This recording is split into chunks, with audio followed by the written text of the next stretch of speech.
dalam nama anaknya Tuhan Yesus Kristus, dan di dalam nama Roh Kudus, kali langit dan bumi. Amin. Marilah kita sama-sama mengucapkan doa kita. Ya Tuhan Allah, berkatilah kami, sinarkanlah wajah-Mu bagi kami yang bersekutu di tempat ini. Amin. Kita angkat pujian bagi Tuhan dari buku nyanyian 301 ayat 1 sampai 3.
HKIP titik B garing 3 Romawi garing 2025 Minggu Estomidi. Tema ibadah kita hari ini menyatakan cahaya kemuliaan Tuhan atau Pataridahon maksud dan harmoniaun ni debata. Yang pertama jadwal ibadah kategorial, latihan kor dan vokal di gereja, dan evangelisasi masih seperti yang biasa, belum ada perubahan. Yang kedua, statistik kegiatan jemaah sudah dituliskan pada 23 Februari 2025. Meeting atau pengumuman. Yang pertama, ibadah minggu dengan mengucap syukur kepada Tuhan, dihimbau kepada semua agar semakin rajin beribadah di gereja serta mengikuti ibadah kategorial. Ibadah masuk pukul 10.30 WIB, dilayani oleh pendeta, pikar pendeta, pimpinan dan unsur pimpinan majelis jemaat HKIP Penerangan. Sarana prasarana pelayanan HKIP Penerangan.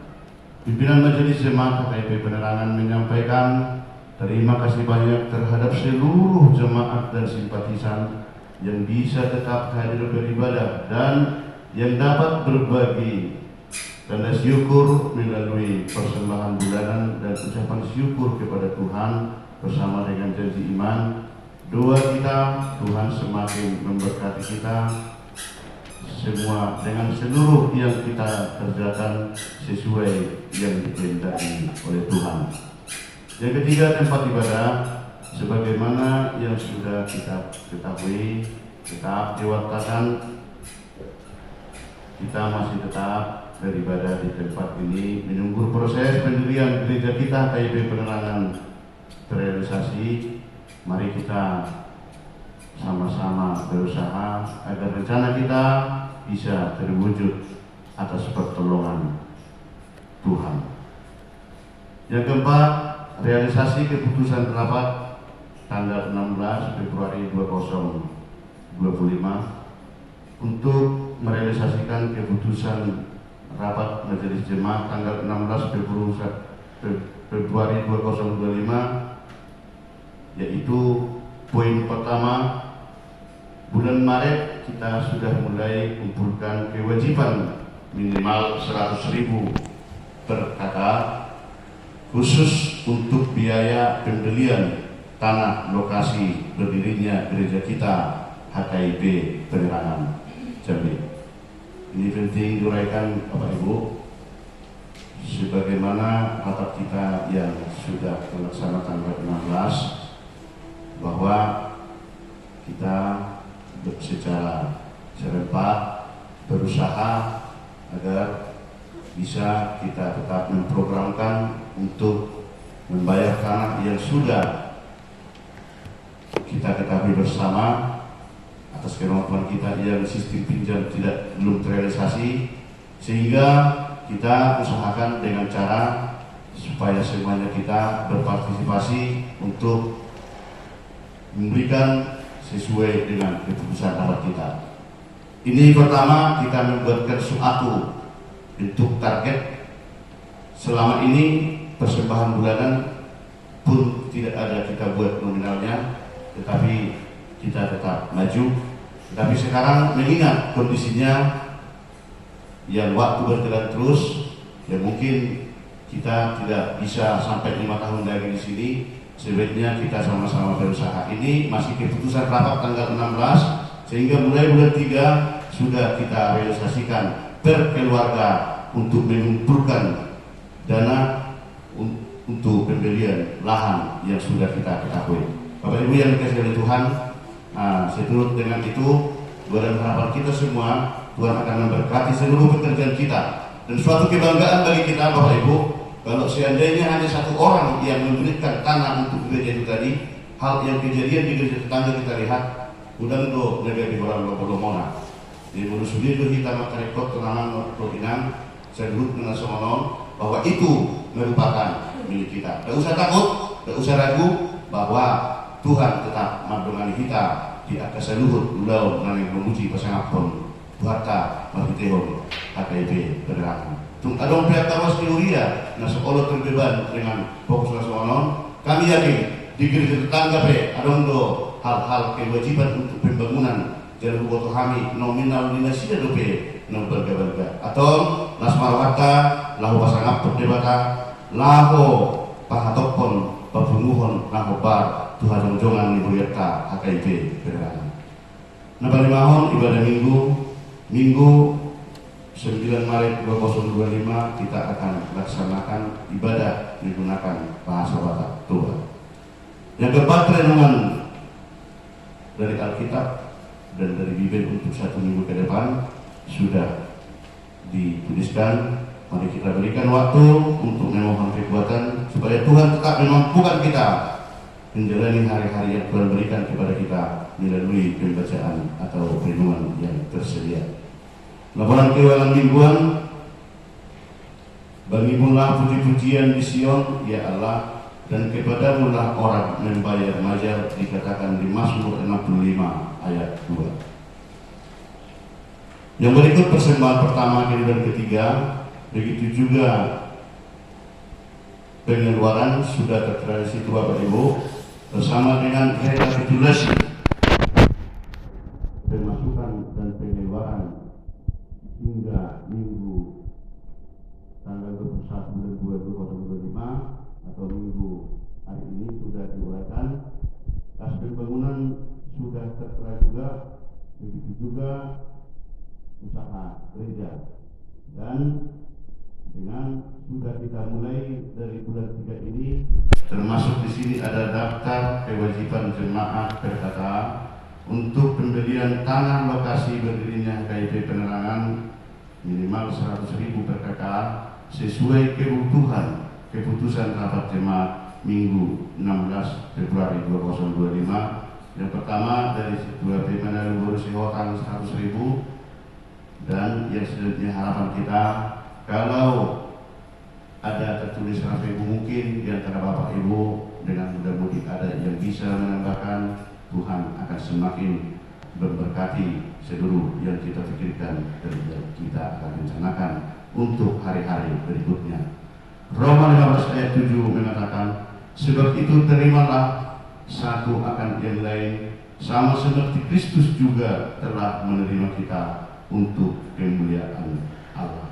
Akhirnya atas nama pimpinan besar pimpinan Majelis Jemaat HKIP Penerangan menyampaikan selamat mengikuti ibadah dan menempatkannya, serta selamat ulang tahun bagi yang merayakannya seminggu yang lewat. Terima kasih kepada Tuhan, doa kita, Tuhan Yesus memberkati kita semua. Shalom.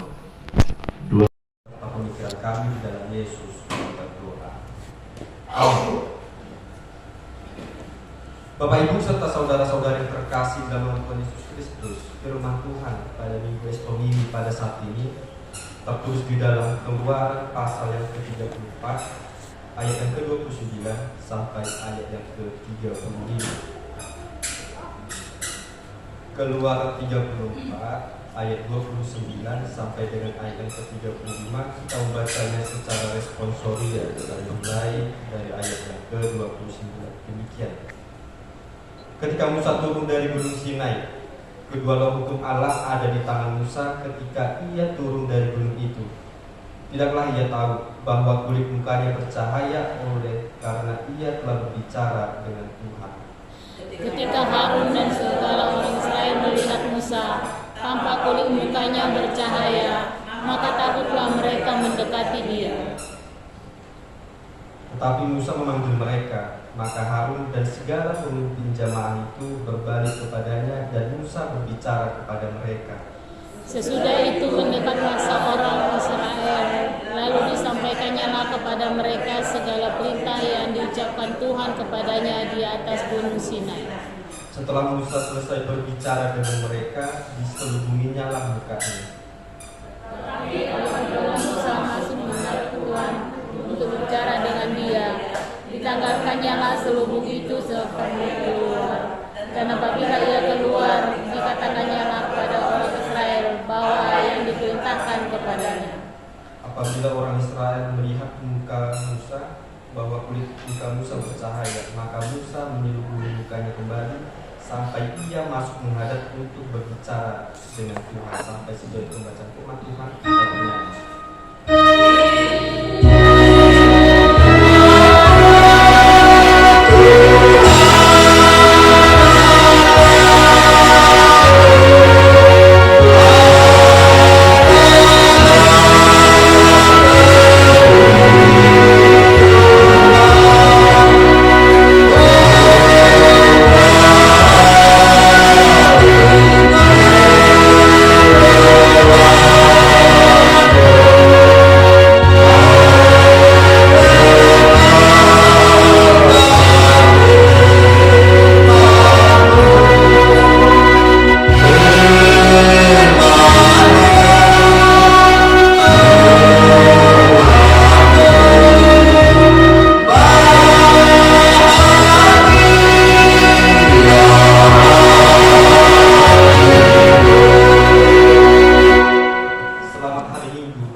Mengapa dikatakan Tuhanlah gunung batuku?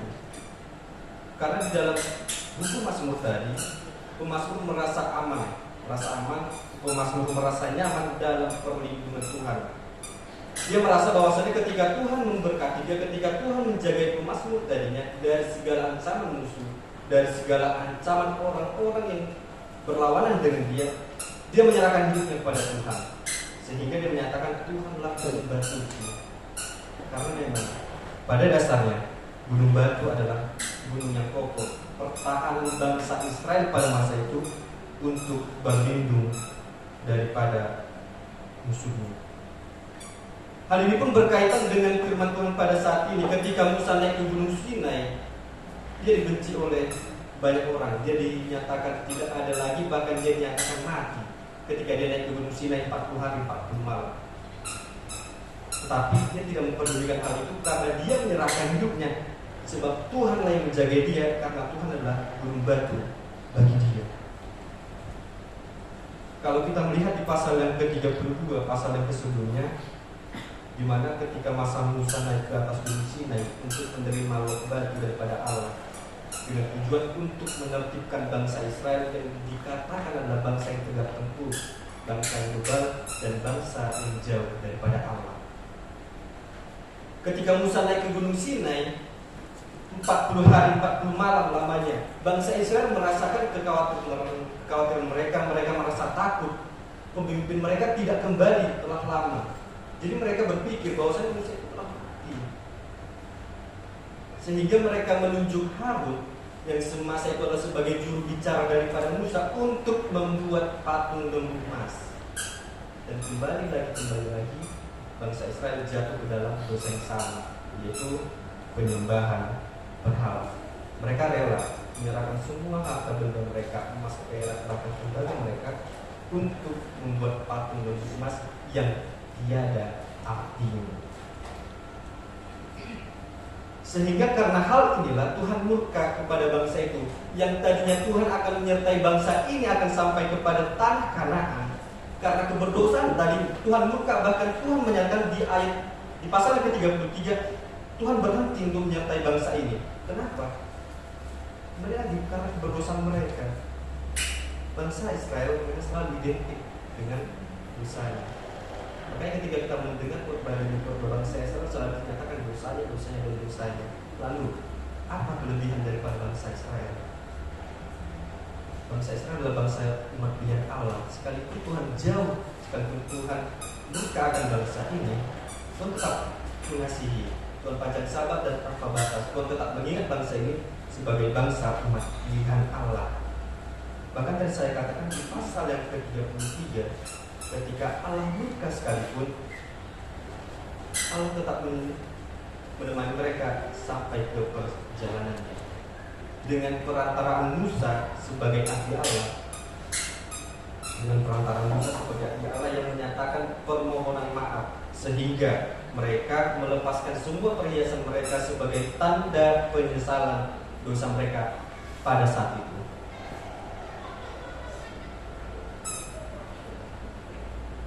Namun, karena Musa memohon belas kasihan kepada Allah dan memohon untuk memperlihatkan kemuliaan Allah, Tuhan kembali berjanji bahwasannya Ia akan menuntun bangsa ini sampai kepada tanah perjanjian. Lalu kita kembali pada nas firman Tuhan yang telah kita baca di dalam pasal yang ke-34. Ketika Musa naik di Gunung Sinai 40 hari 40 malam lamanya, bahkan dikatakan di sana dia berjuang tidak makan dan tidak minum selama 40 hari 40 malam lamanya. Bapak Ibu serta saudara-saudari, satu hal yang boleh kita teladani daripada Musa, satu hal pelajaran yang boleh kita kutip daripada Musa adalah ketika kita ingin menghadap kepada Tuhan, ketika kita ingin melakukan perjumpaan kepada Tuhan, mari kita ingat untuk selalu berpuasa. Lantas, apa arti daripada puasa? Apakah puasa itu hanya makan dan minum saja? Apakah puasa hanya tidak makan dalam satu hari itu dan tidak minum? Tidak. Melainkan puasa itu berbagai jenisnya. Arti daripada puasa itu sendiri adalah menahan diri daripada tidak makan dan tidak minum, menahan diri daripada pikiran, menahan diri dari setiap tindak laku yang jahat, dan menahan diri dari setiap perbuatan duniawi. Itulah arti daripada puasa yang sesungguhnya dalam iman Kristen. Selama 40 hari pula Musa memang tidak makan, tidak minum, dikatakan tadi, karena dia memang ingin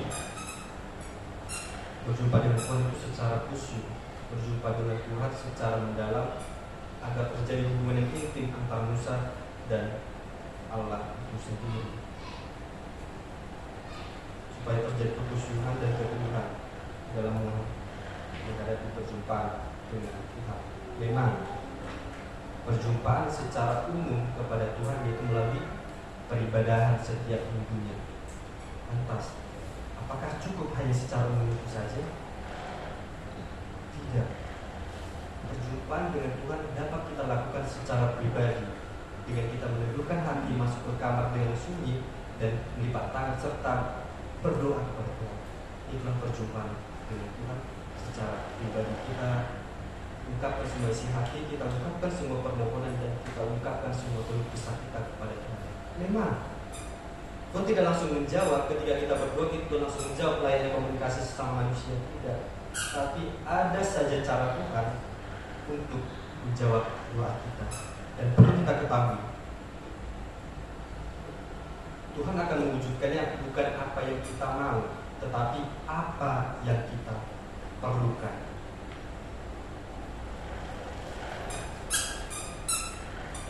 Dan dalam hal ini, perjumpaan dengan Tuhan itu adalah hal yang sangat diperlukan bagi umat Kristen. Bapak Ibu serta saudara-saudara yang terkasih, setelah 40 hari lamanya tadi Musa meninggalkan bangsa Israel, memang bangsa itu melupakan Musa, bangsa itu melupakan Allah, bangsa itu melupakan siapa sih yang sebenarnya mengiringi perjalanan mereka. Mengapa mereka bisa berpikir bahwasanya mereka untuk membentuk Allah lain yang hanya sebuah patung?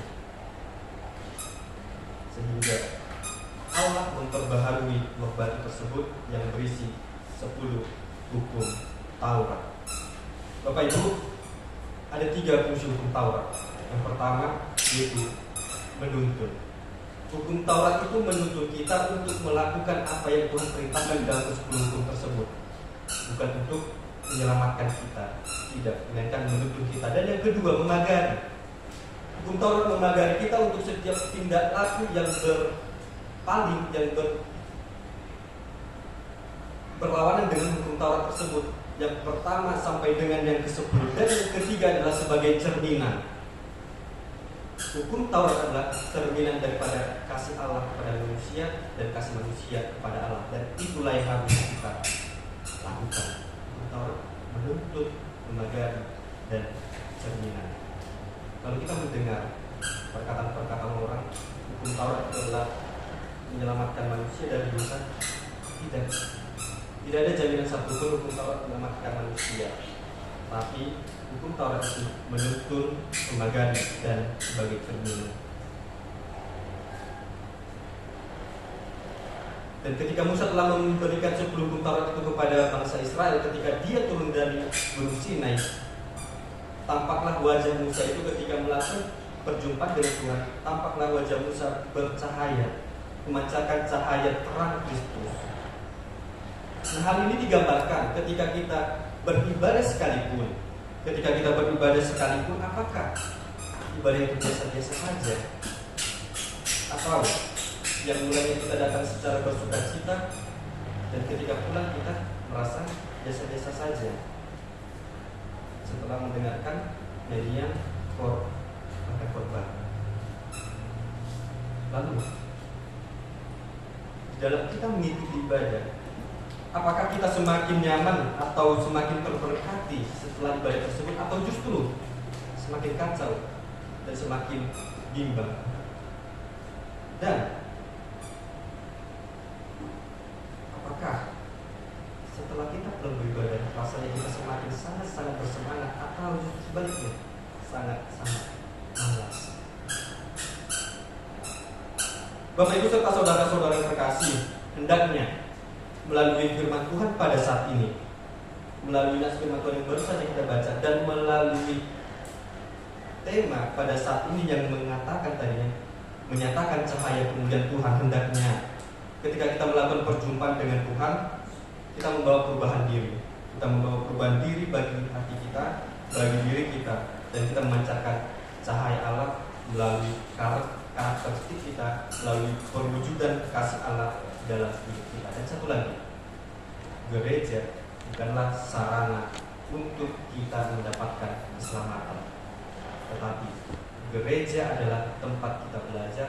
Gereja adalah tempat kita menimba ilmu untuk memperoleh jaminan keselamatan itu. Lalu, apakah jaminan keselamatan itu? Yohanes 14 ayat 6 dikatakan, "Akulah jalan kebenaran dan hidup.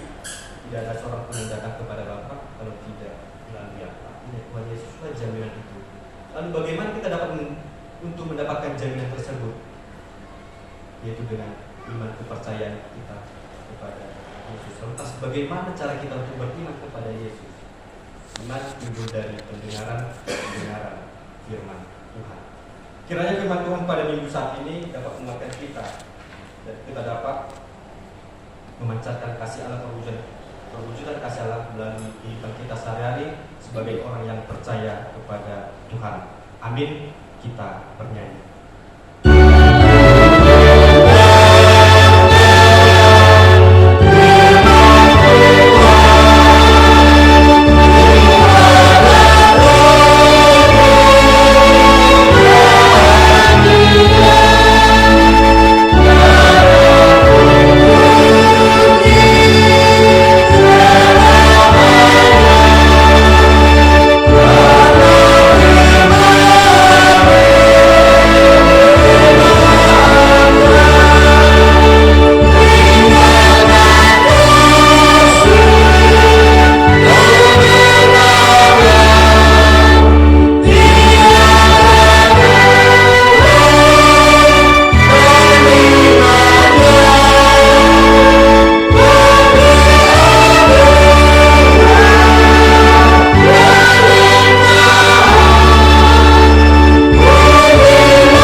mengaku bahwa Tuhan adalah sumber dari segala karunia yang melimpah dalam kehidupan kami masing-masing.